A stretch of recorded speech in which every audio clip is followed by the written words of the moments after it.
Eh bien bonjour, moi c'est Anaïs, je suis salariée du Repère, une association basée à Pleyber-Christ dans le Nord Finistère. Alors bonjour, moi c'est Inès Guéry, je suis membre donc, du conseil collégial, donc coprésidente, et je suis également bénévole permanente à l'atelier du Repère. Mon poste c'est chargé d'accompagner la démarche de l'atelier partagé ici au Repère, donc notamment dans l'espace qui se trouve juste derrière moi.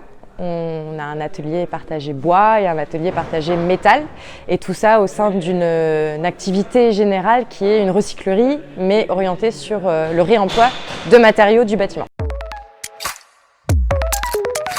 Ce qui, moi, m'intéressait, de mon point de vue, c'était notamment la question de se fabriquer le prix, l'offre, la marge, créer l'argumentaire, et puis aussi toute la dimension autour du chiffrage. Alors que Inès était plus orientée sur la question de la fabrication et design et conception. Moi j'étais plutôt orientée donc conception et design. J'ai pu notamment beaucoup parler avec la designer de l'atelier qui m'a montré un peu le logiciel qu'elle utilisait et surtout ce qu'elle présentait aux clients. Il fallait qu'on ait un concept, une image, un discours qui va avec aussi. Et des logiciels qui nous permettaient de réaliser ce visuel.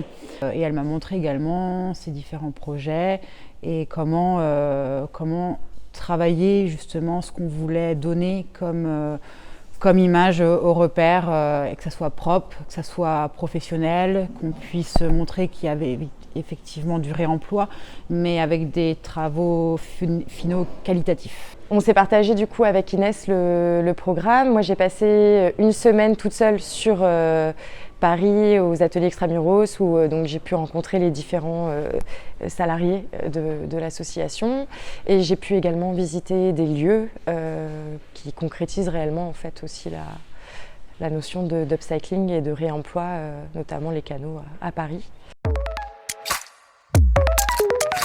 On a de plus en plus de sollicitations auprès de structures, collectivités, associations pour de la commande, de la fabrication. Et face à cette sollicitation, j'ai trouvé très opportun de pouvoir participer à ce programme pour notamment envisager plus sereinement aussi de répondre à ces sollicitations. Pour l'instant, c'est des opportunités qu'on saisit par-ci par-là, mais l'idée c'était de pouvoir aussi nous structurer, de pouvoir nous former justement sur les différentes questions liées à la fabrication et l'upcycling.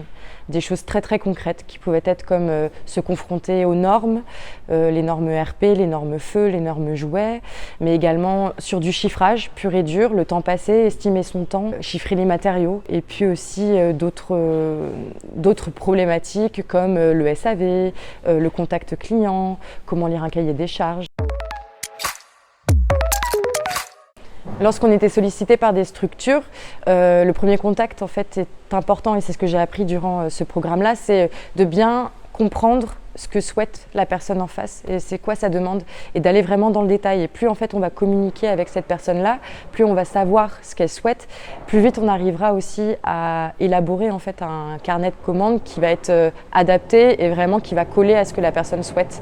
Et ça, je trouve que c'est ce qui m'a enrichi, c'était de voilà, ce premier contact-là, il est important, et de réussir à cerner aussi ce que souhaitent les gens, pour gagner du temps en fait aussi en fabrication et pour coller tout de suite aussi aux envies de la personne.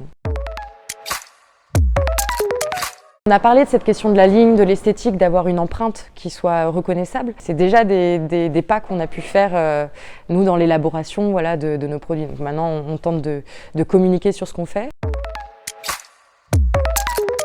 On a pu mettre en place tout de suite finalement ce qu'on avait pu observer et apprendre pendant cette formation, notamment un projet autour d'une collectivité, donc l'école à Pleyber-Christ, qui avait besoin d'aménager sa récréation. Donc on est passé tout de suite à l'acte, on a proposé un projet, j'ai donc dessiné des plans sur un logiciel, et on a pu donc montrer un visuel aux élèves pour qu'ils se projettent plus tard et qui surtout valident le projet et nous disent ce qu'ils en pensaient. En l'occurrence, ça a été accepté à l'unanimité, ils étaient très contents, donc là on est en pleine fabrication.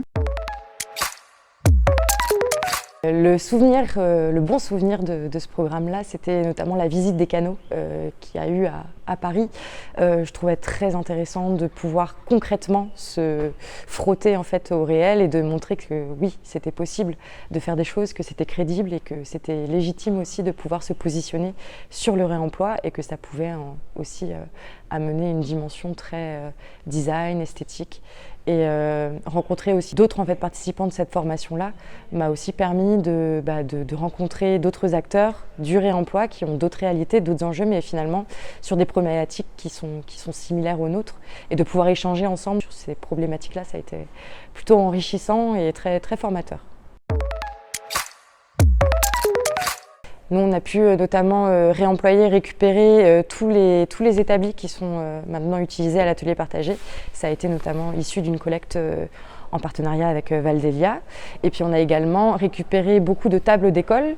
Et donc ces plateaux-là vont pouvoir être dévissés pour les réemployer, notamment pour créer le plafond du toit de l'atelier et pouvoir comme ça isoler phoniquement aussi l'atelier pour permettre aux bénévoles et à l'équipe de travailler un peu plus correctement et moins dans le bruit de l'atelier.